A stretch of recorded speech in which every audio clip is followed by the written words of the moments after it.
Remember the Meatloaf song, 2 out of 3 ain't bad? That's how I feel about The Outer Worlds 2. It's got a lot of the things that I'm looking for in an RPG, but they certainly don't get everything right. But before I get into all of that, let's take a look at the technical side. I'm running some pretty good PC hardware with all of the settings at max. However, to make it run super smooth, I did have to engage the AMD Fidelity FX4 in quality mode. Trying to run everything pure native at the highest settings made the environment awful jittery whenever you tried to walk around, and that was just on your ship. After the setting change, it is nice and smooth. Going into this game, I did know that the optimization on the PC was not optimal. Otherwise, I haven't had technical issues. The save system. And as I'm on a PC, I have unlimited manual saves. There are, by the way, 100 autosaves, and then it'll start overwriting.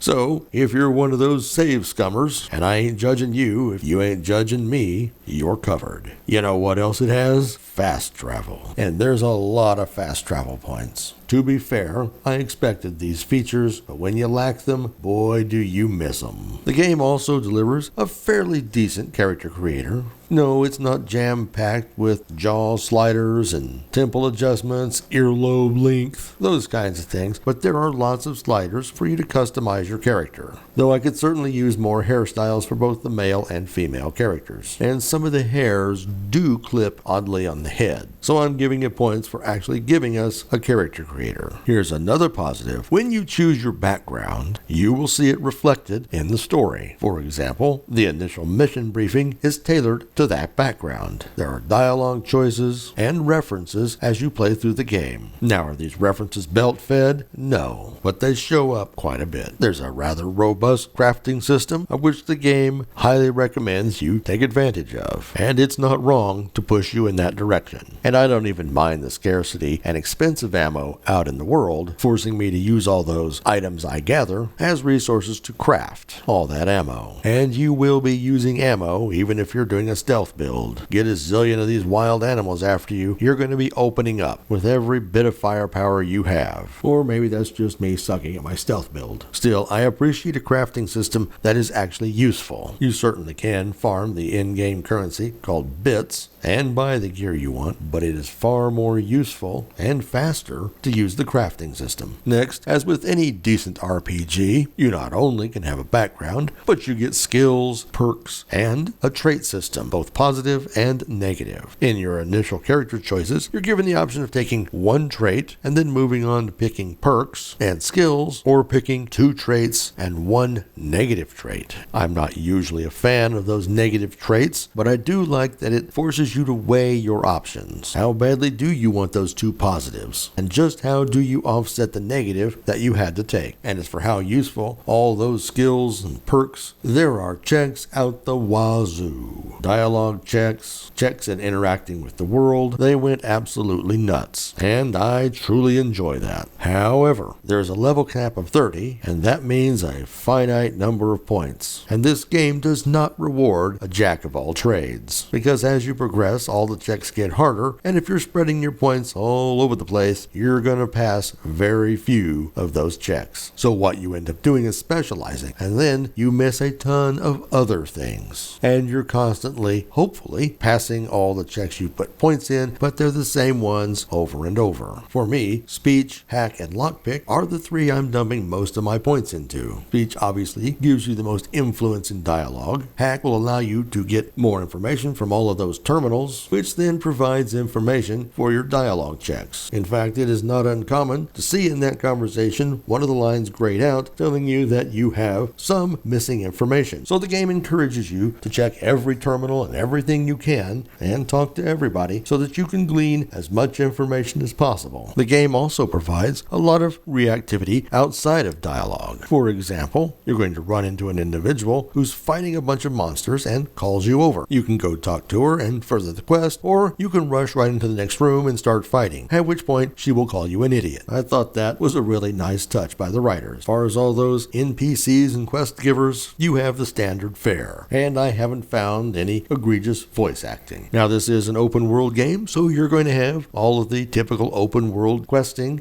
find 200 million posters, etc., because you gotta fill all that openness with something. This is zoned, so it's not like you're wandering all of Tamriel. Now, for lore and setting, these are the things I am the least fond of, and this is a personal preference. I'm not thrilled about the absurd, and this world is absurd. Ignoring Obsidian's predilection for socio-political economic commentary, especially against the very system that allows them to exist, then again, if you can't mock the system that you're living in, you're probably not living in a very good system, so I can deal. But the truly over-the-top absurdity of the setting makes it hard to take the serious situations seriously. Fortunately, they give you a lot of dialogue options that allow you to tailor your character's personality to your liking, and match the tone of the game as much as you want. As for companions, I don't really care about any of them. Maybe they'll grow on me, maybe their stories will be more interesting, but I'm just not enamored with them. Then again, I don't hate them, and that helps too. There are no romances in this game, either companions or NPCs, something Obsidian has shied away from in recent offerings. The upside, of course, is you can take all those dialogue options with everyone and not find out an hour later that you're getting it on. As for my PC, do I feel a strong connection? No, but it's not the apathy I had for either the character in The Outer Worlds or Avowed. And remember, according to Obsidian, apathy is death. Who remembers what Obsidian game that was from? Next, if you dig humor, this has plenty of it. In fact, the PC gets lots of those funny lines, and some of the humor rather dark. I'm not a big comedy fan, but I am enjoying it. And finally, with all open world games, if I complete this, I'll probably never play it again.